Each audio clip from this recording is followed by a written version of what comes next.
Hey guys, subscribe for daily content. And if you're shopping for gear, make sure you check out the description for the newest items at some of the very best online retailers. There's also links for some of the items that I personally recommend. Thanks! What's going on YouTube? Metal Complex here, and today I've got a very interesting custom knife overview and presentation to share with you guys. These knives were created by, and I'm so sorry if I mispronounce this person's name, Francois Du Toit of South Africa. We have the TF-4, which is the big guy, and the TF-4 Midi, M-I-D-I. Now, before we get going here, I want to make sure that everybody who's watching understands exactly what they are watching. These are custom knives. They are very expensive. These are definitely not going to be for everybody. In fact, they are not created with everybody in mind. These are created one at a time. They are not knives that you can run out and purchase whenever you want. And even if you do find yourself in a position where you can purchase one of these, it's going to cost you a lot of money. So if this isn't your cup of tea, I completely and totally understand, but you should know that before you spend the next 25 minutes here listening to me praise them, because that's what I'm going to do. There's also, people who leave the typical, that looks like a gas station knife comment. Friend, I can understand your perspective, but there is a whole world of information that you have not yet been exposed to. So if you'd like to expose yourself to this end of the knife world, welcome. I'm going to talk about these. These are beautiful. This is definitely, I'm going to tell you guys right now, I'm considering trying to get on this person's books because these are just absolutely stunning. This is some of the nicest custom work that I have ever seen, and I can't wait to talk about these. Thanks so much to Scott. That's going to be Sierra_bound on Instagram. Please give him a follow. It's because of people like him that I'm able to bring you guys daily knife content. You should also follow the man himself, the person behind the knife. So make sure that you give him a follow. Check out his Instagram for sure. Thanks to my generous patrons who are supporting me right now, and please make sure to follow me on Instagram at metal_complex. I'm going to try really hard not to bump these two into each other. This is not a typical review. I don't really review custom knives. It's going to be more of a show and tell. With these being knives that, not everybody can just rush out and buy. It's not like a Civivi Elementum. You can't just go out and buy it, right? It makes no sense really for me to review them. And this is more just enthusiast content that I enjoy sharing with you guys, because this is as much a learning experience for me as it is for anybody who's watching. And I want to be very clear about that. Overall length of the bigger boy here, which is definitely the one that I like. Sorry, try not to touch it. It's coming in at 8 inches, perhaps slightly over. No, 8 inches on the dot. Blade length is coming in at exactly 3.5 inches. And then your cutting edge is coming in at about 3.3. Let's move this guy out of the way and measure the smaller guy. The Midi, M-I-D-I, is coming in at about 7.25, so about the same as the Spyderco Para 3. And then your blade length on this guy is coming in at 3 inches on the dot, and then your cutting edge at about 2.85. We'll go ahead and do some size comparisons, just a few with each, so that you can get an idea here. Up against the Ontario Rat Model 1, this is the larger guy, and the Ontario Rat Model 2. There we go. How about we swap this guy out with the Spyderco Para 3. And last but not least, the Benchmade Bug Out. Let's do the same thing here with the smaller guy. So we'll put this guy back in. There we go.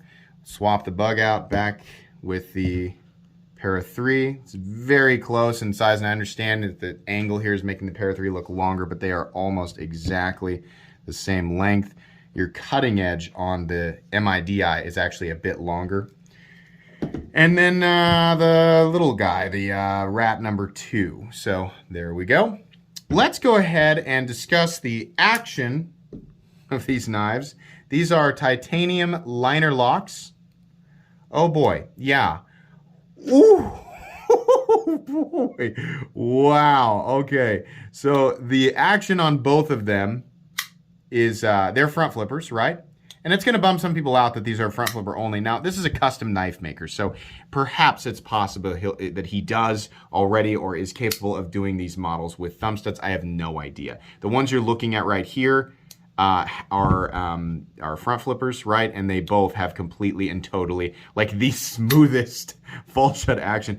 These are beautiful. Like, this is amazing to me, this level of precision, right? There is some hefty scalloping going on the inside here of the show side scale, so there's plenty of room to get in here and engage with that liner lock, and the same thing is true with this guy. And I think it's actually cut, yeah, you can see it's cut slightly lower. So there's plenty of room to get in here. Beautiful, beautiful, beautiful, beautiful. Oh my gosh. We'll do, I guess we'll do carry profile up against the PM2 and Para 3. We'll just do the big guy. The smaller guy is just a little bit smaller, so you can imagine here. This big guy looks about to be maybe a little bit shorter than the PM2 in the pocket. Maybe, you know, definitely a little bit longer than the Para 3. Nowhere near as tall, though. It is going to be, in this case, pretty hefty, because we're looking at some pretty hefty materials, including zircotite, my absolute favorite of the, you know, in the exotic materials department. We're talking about zirconium infused titanium. And then we have a zirconium bolster. Look at the transition here. Sorry. I'm going to get his, it's hard to, you know, for those of you going, God, it's gross. His fingerprints are all over it. Yeah, it's really hard. I maybe should invest with some, invest in some white gloves. But the transition from the zirconium to the zircotite is freaking crazy. It's just insane. The level of precision in this is unbelievable, right? It's knives like this, right? Because you see comments, you're like, who would ever spend blah, blah, blah every time? For every one of those comments that I see, it's like interest in this part of the world expands by like 100 people, right? Because people start to see, wow, that even though like a lot of those elements don't translate to utility, and some people cannot, they are incapable of seeing value beyond utility in anything, right? It's not anything. It's like when they look at a knife, they see that, but you know, it's far more understandable. Somebody has a collectible car in their garage and doesn't drive it, right? Even though that's the exact same logic, some people just stubbornly will not see past it for a pocket knife. And again, I say to you, I pity you. There is a massive world that exists underneath the surface that is so interesting that you are missing out on. But enjoy that stubborn, limited surface that you exist on. The elements of this knife, right, that create that massive value, even if they are, right, because believe me, these knives are well outside. Even though they are reasonably priced for what they are well outside my comfort zone.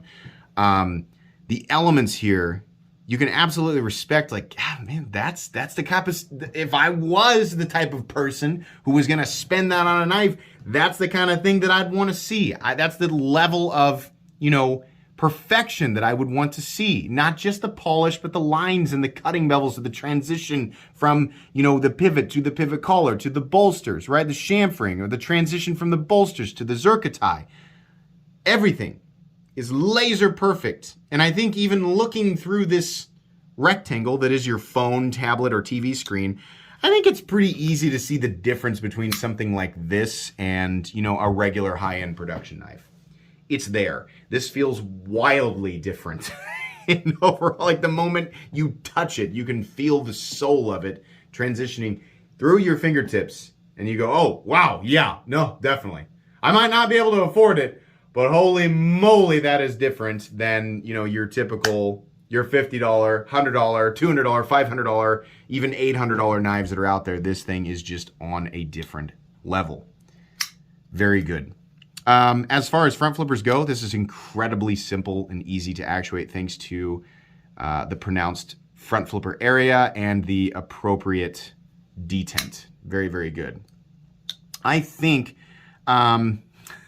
this might be one of my favorite front flippers. And the nice thing about the smaller guy is that it's big enough to where it doesn't feel like, oh, I'm super uncomfortable flipping it, right? I'm generally uncomfortable handling these things because they're so, you know, beautiful and obviously, you know, very expensive pieces. But yeah, like the positioning of everything makes it easy whether you are front flipping the large guy or the small guy. Now, my personal preference between these two is definitely still with the bigger guy. I've kind of always gravitated towards, you know, knives that are about around 8 to 8.5 inches and, you know, 3.5, 3.75 inch blade. I just like the bigger knives. Both of these knives have beautiful ergonomic lines, and I'll tell you, there's no, I mean, you know, it's got kind of a banana shaped handle. Contoured edges, very nicely knocked down. There's nothing sharp or anything like that. The pocket clips, they follow the curvature. They're a bit long for my, I mean, I wish they were a bit shorter, but it's okay because they're flat and contoured. This is a zirconium clip. Sorry, it's trying to focus on the material, the background material there. Zirconium clip, fully milled and contoured, nice and flat. So ergonomically, this is about as much freedom as you could ask for. There's nothing, no way, you know, it could have had that, but I like that this curvature just, it follows. It's one big sort of S-shaped curvature, and you can get up right behind the blade if you want to, or there's plenty of room to shift back down here and choke back if you want to. On the smaller guy, it's the same thing, it's just more compact, and you can still easily get a full 4-finger grip on this guy.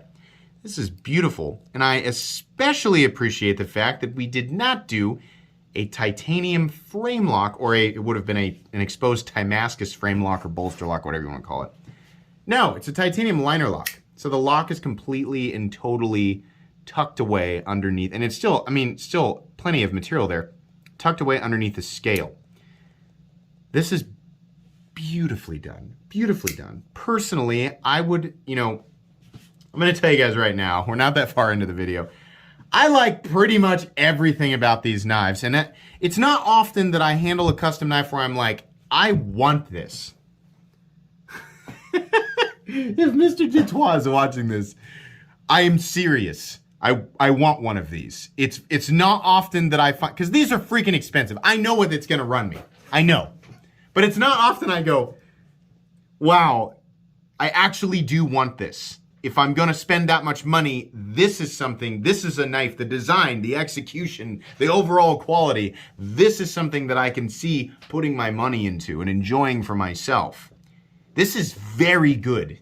It's very good. There are not a lot of custom makers out there where I'm like, yep, I'm going to invest the money here. But this is one of them. I'm laughing because it's just, I handle so much stuff. So it's such a joy to handle something where I'm like, this ignites that fire. It's that bolt of lightning that is just, you know, they're fewer and further between the longer I'm into these. These TF-4s are just fantastic. Ergonomically, they are very comfortable. If you are the type of person, I know this type of person is very rare, if you are the type of person to both buy and use ultra high-end custom knives, because make no mistake, new people, and that's fine if you're new, we were all new once, make no mistake, just because these are colorful and pretty and shiny does not mean they are delicate, which is something that people often assume about this end of the knife world. That all of the really hardcore and durable stuff is less expensive and all the delicate pocket jewelry is much more expensive. Oh, it's definitely jewelry-like, and it's definitely stuff that is more often displayed than it is used. But is it delicate? Oh, no, no, no. This absolutely can be taken out and used. And I think that that's just something that, you know, people who don't like this kind of stuff, I think that it brings them comfort to assume that their stuff is just better because it's substantially more durable, because it's made to be used, and that these are just delicate decoration pieces. No. These are just as capable as, you know, unless we're talking about, fine, I'll exclude the triad lock, right? For those of you who like to put your knife in a vise and try and pry the thing apart with completely and totally unnecessary and unreasonable circumstances, right? Fine, I suppose that will probably survive, right? But as far as what knives are capable of doing, generally speaking, in a lower price point, these are just as capable, just as capable. They just happen to be beautiful and, you know, in my opinion, much more interesting looking. I am not above spending money and buying a less expensive knife. It's not like I don't do that anymore. I definitely do, but as an enthusiast and collector, These are so impressive. They're so unbelievably impressive to me.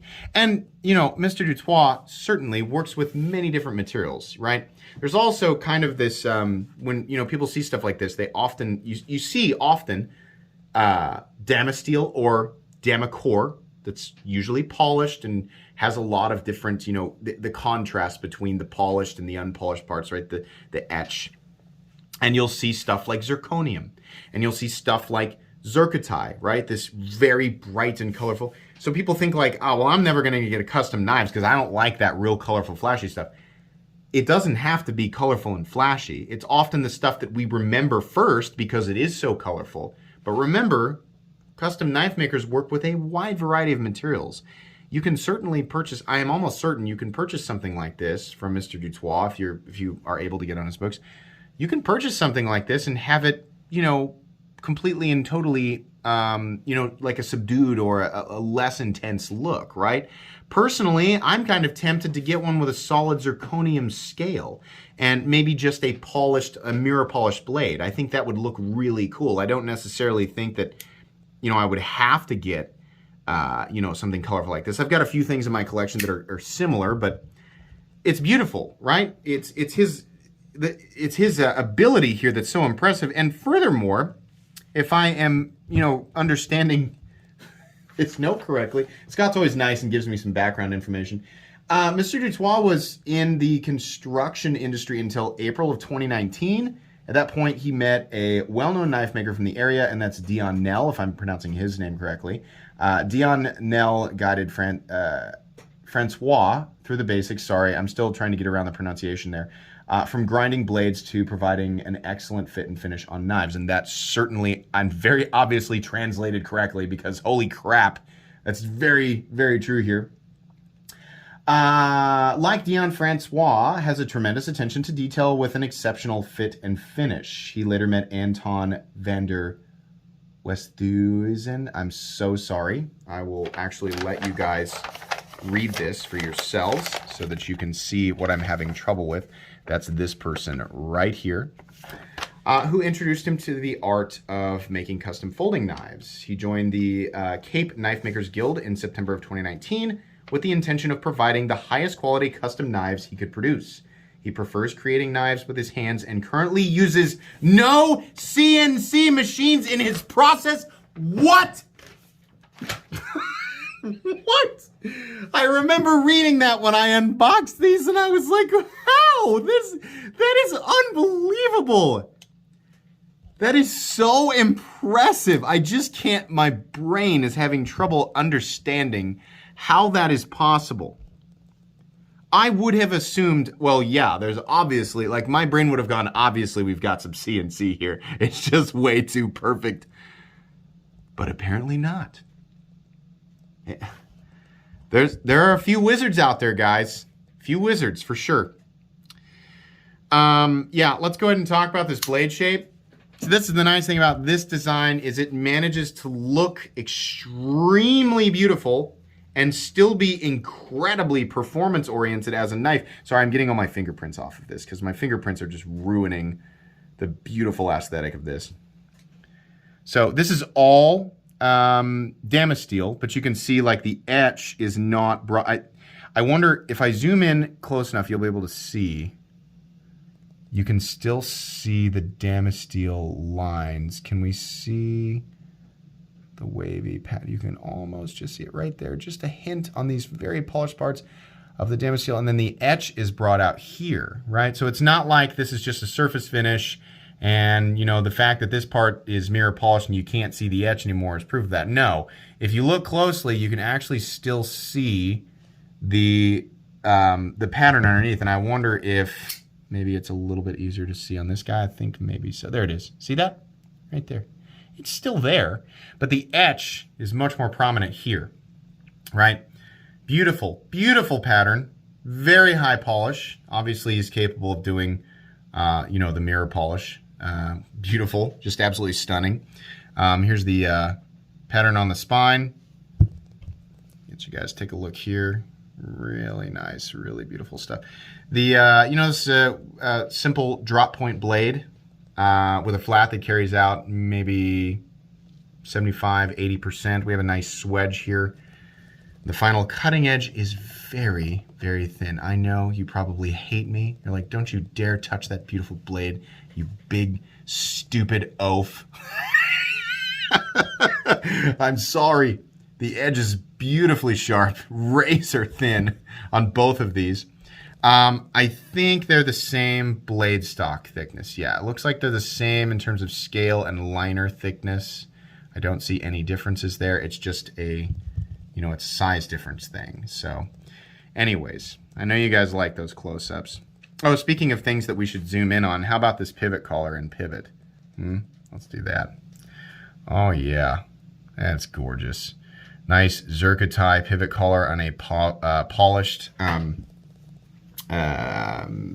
fastener there. Getting my fingers off of all this. I think, so there's a lot more orange in the bigger guy, and there's a lot more like violets and electric blues in the smaller guy here. So I'm gonna zoom in and let you guys take a look at this. Obviously the gray areas are the zirconium, and then we can see the different layers of titanium. This is just very incredibly vibrant. This is why I like zircotie so much, is because it creates this unbelievable contrast.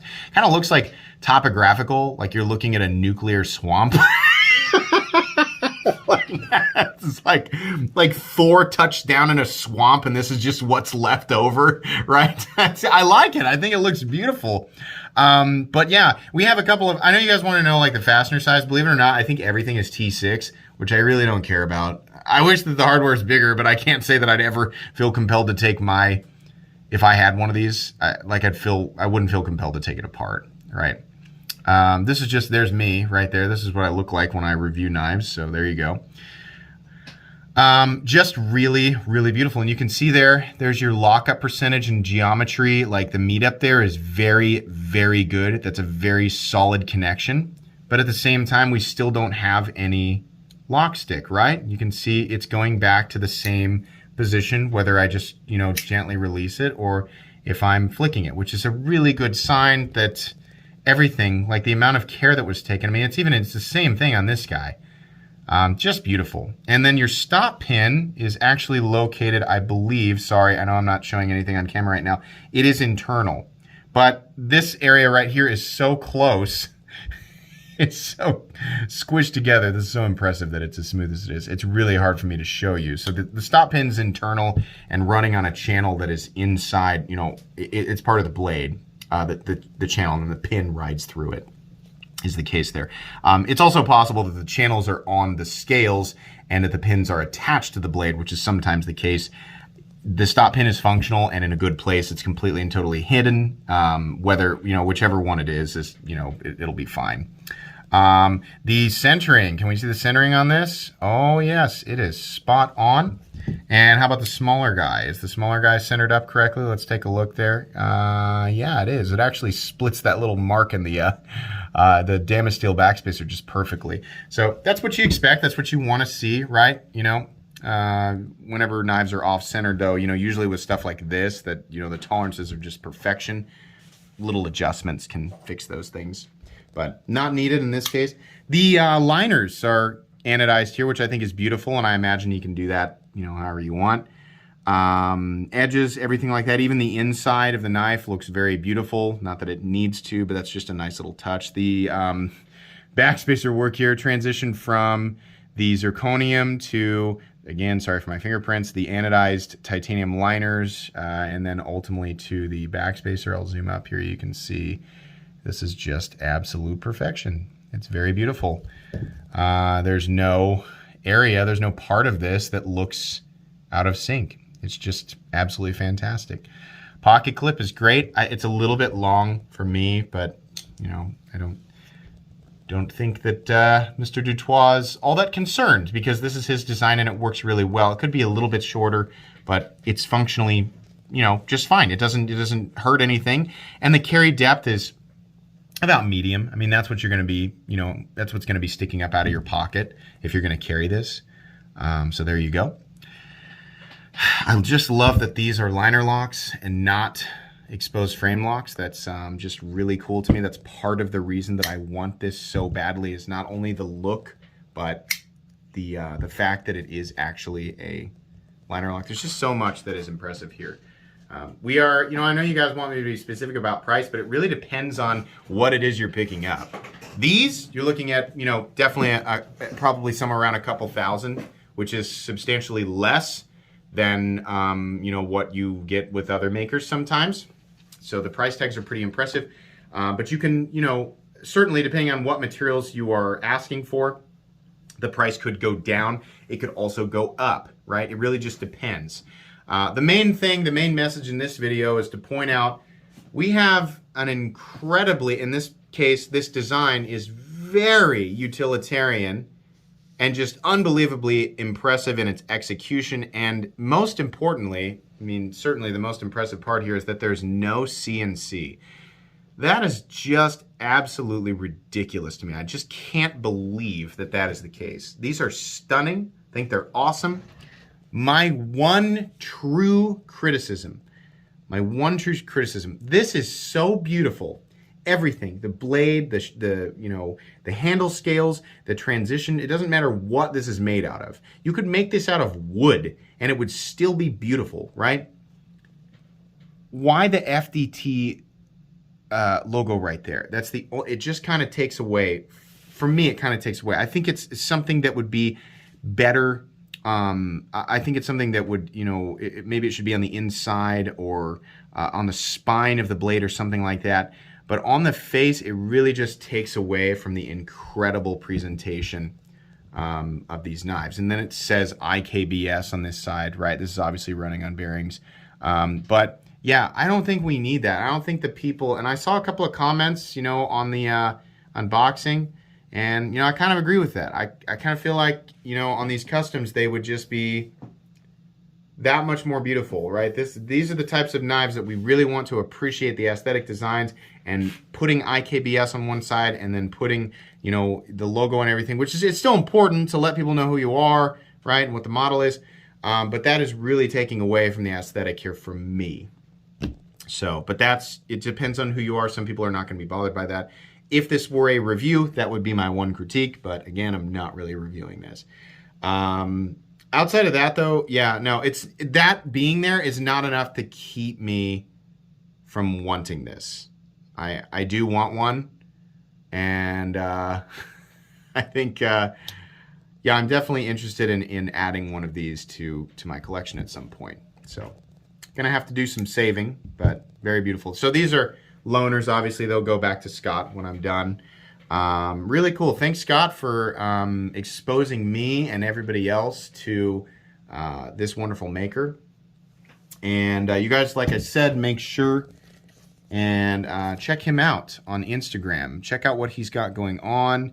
Any questions you have, anything that I did not cover, yeah, direct your questions to him. I'm sure he would be happy to answer. Don't want to speak for him, but I would assume so.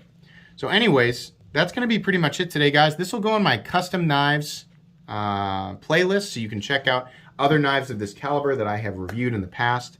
Please make sure to follow me on Instagram at metal_complex. If you enjoyed this video, leave a like. If you'd like to check out my other content, I do, of course, have lots of videos of knives that are either expensive or inexpensive that I do or don't like, so check those out. And if you enjoy all my content, go ahead and click on that Metal Complex logo right there and subscribe, because there's definitely more coming. Thanks again for watching, everybody, and have a great day.